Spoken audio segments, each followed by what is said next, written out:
Before I actually dive into the video, I just want to say that everything in this video is my opinion, and everyone is entitled to their opinion. Everything I am saying comes from what I have personally felt while playing during the competitive drive. Already, this competitive drive is not f***ing going well, because why would it? Because it's Overwatch style. We have been losing a lot of my competitive games. So Blizzard released yet another competitive drive for Overwatch because, you know, the last one was a huge success. Essentially, you have to win, and yes, I did say win competitive games to earn in-game rewards, which was a fancy title and enough competitive points to buy a gold or jade weapon. So naturally, everyone wanted to play competitive to get those sweet and juicy rewards. That in itself is fine, you know, it brings more attention to competitive and gives people a reason to actually play Overwatch 2. However, the reality of this event would soon come to haunt me. This competitive drive completely ruined Overwatch 2. Some people got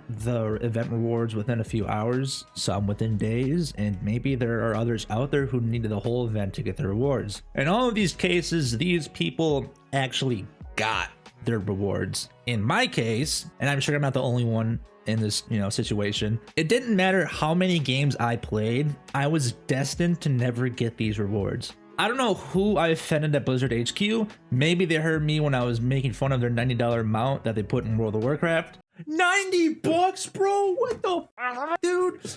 Maybe they were doing a social experiment to see how much suffering the human mind can take, and I was selected. A key, and it presses it.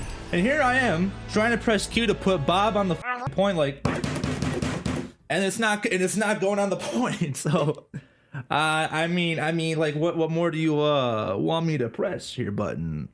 I started this endeavor around Masters 4 and was actually on a winning trend to go to Masters 3. My games were engaging to play, and I feel like I was improving to the point where I could, you know, call myself a Masters player. I spent time in the practice range, aim training, and was watching guides and players that are better than me. I feel like I was improving from where I was like a few months ago. However, this event took place and it took all of my progress with it. That's what really all the things. Dude, I got this cookie catalog.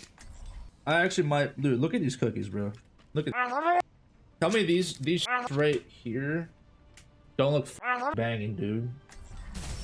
I'm the last one. Yeah, I'm losing my mind. I'm sure you heard the term quick play warrior come up more recently in the past weekend, and that's because of all the quick play warriors migrating to comp to get their rewards. I have no problem with people showing their competitive spirit to get some rewards, you know, but I do have a problem with these demons throwing my games. I've literally had teammates, and I can't find this footage. I recorded like 7 or 8 hours worth of footage. I may have not recorded this game, but I've literally had teammates that would play Rhine and pop Shatter right before they died in a 1v5 situation. I had a Juno use Orbit in a 2v5 situation, and I saw a Genji pop Dragon Blade from spawn to get to a fight quicker, only to die in a matter of seconds. Now these plays were baffling to me because I never saw these plays in the ranks I was at. However, when the drive event started, I saw these Silver 4 plays happen in my high diamond to low masters lobbies. The best part of it all was that they were all on my team. All of these terrible plays were teammates on my team. Tell me, how is it possible to consistently get some of the worst teammates on my team? I don't, like, what are the statistics on this? The best part is that I got these same people on my team again right after finishing a game. What's that? You lose a game because your teammates threw the whole match? Here, we will match you with them again so we can throw your next game. Let's go! I cannot fathom the chances of that happening, but it happens a lot, which makes you think about the player count of Struggle Watch 2. Blizzard, please stop putting people who threw my last game in the next game with me. The same could be said about the other side of this coin, right? I went against an insanely cracked Widow for 2 games in a row that consistently, single-handedly won the other team the game. The entire player base itself just seemed more toxic this weekend than usual. I've seen a lot of toxicity in I'm Over It Watch 2, but this weekend takes the cake of the worst of it. I can't show you the things I saw in text chat, but just know that some people just need to be permanently banned from all chat. I had teammates throw matches because someone would call them out on their bad plays. I had teammates use team chat to cuss each other out instead of shot calling. I've had a guy even play his own theme song at the start of the match.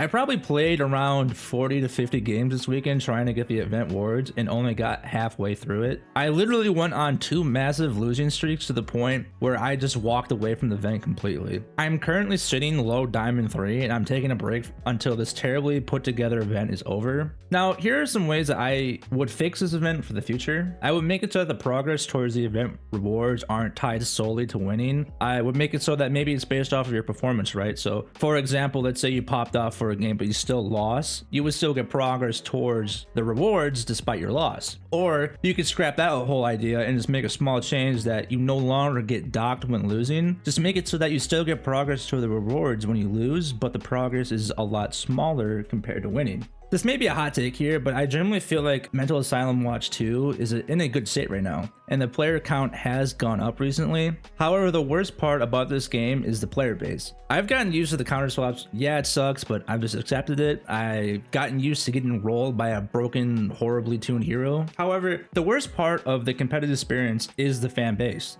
and that's by a landslide.